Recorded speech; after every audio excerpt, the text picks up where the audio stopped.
Hi, my name is Sarah Adams, and this is for my Flex CTA 103 class. Everyone has experience with the United States healthcare system. But have you ever paid attention to what you are really paying for? Today I'll be talking about the U.S. healthcare system and why and how it is broken. Lately, the economy has been slowly going down, and this has made me wonder how, when the time comes for me, will I be able to afford it? It affects everyone from every walk of life, from the single mother to the rich family. The main problems that I will be focusing on are the high cost, the lack of insurance coverage, the lack of transparency, and the lack of paid sick leave. First off, the United States spends about 17.8% GDP on healthcare. That is 5% more than the closest country. Despite spending more on healthcare, we still have the highest out-of-pocket costs and score low in the area. On average, the out-of-pocket cost is $1,225, which is 3.4 times more than some other countries, which is shown here in this graph from Commonwealth Fund. Right here is the United States, and then next is Germany, Switzerland, Norway, the Netherlands, etc. And as you can see, the United States is almost a third higher than Germany, which is absolutely crazy. In the U.S. healthcare system, we also have the highest. We have a higher maternal and infant death rates, with the maternal death rate being 23.8 out of 100,000, with the world average being 9 out of 100,000. The infant death rate is 5.4 out of 1,000, compared to the world average being 4.1 out of 1,000. According to the LA Times, hospitals are struggling to keep the bills paid, causing nurses and physicians to be underpaid and overworked.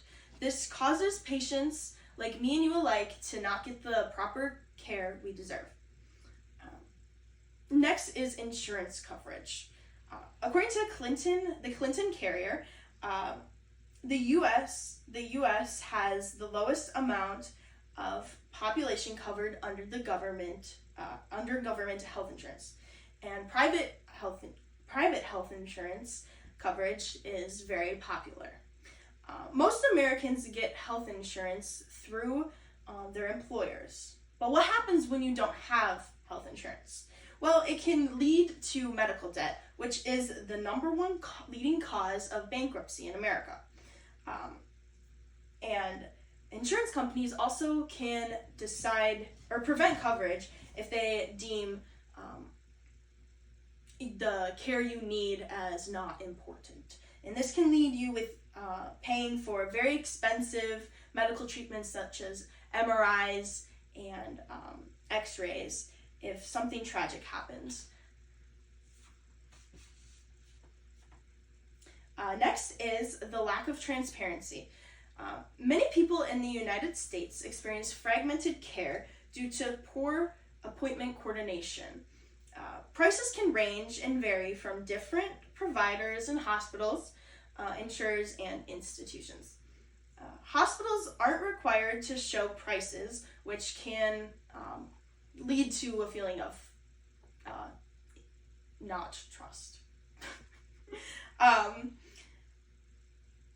Next is the lack of paid leave time. So everyone has at some point had some sort of experience with trying to get out of work because they are sick or throwing up. But however, most employers still require doctor's notes to be deemed as an excused absence. This can lead to sick employees pulling themselves together and going to work when they should be at home getting rest to better their health and not only for their health, but the health of their fellow employees, which they could possibly get sick. And only 17 states in the United States have passed laws requiring employers to allow paid sick leave.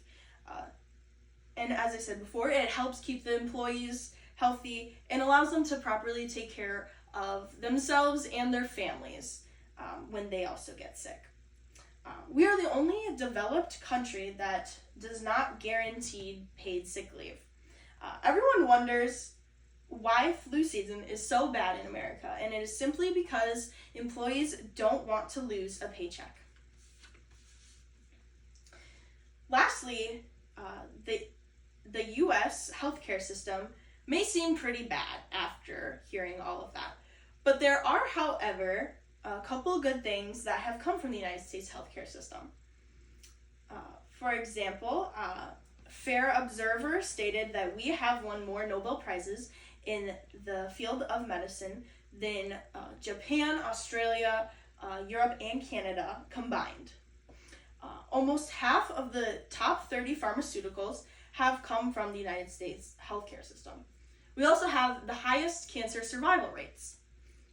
So, in conclusion, there are many reasons the United States healthcare system is failing, and that is due to the lack of paid sick leave, the lack of insurance coverage, the lack of transparency, and the high cost of care.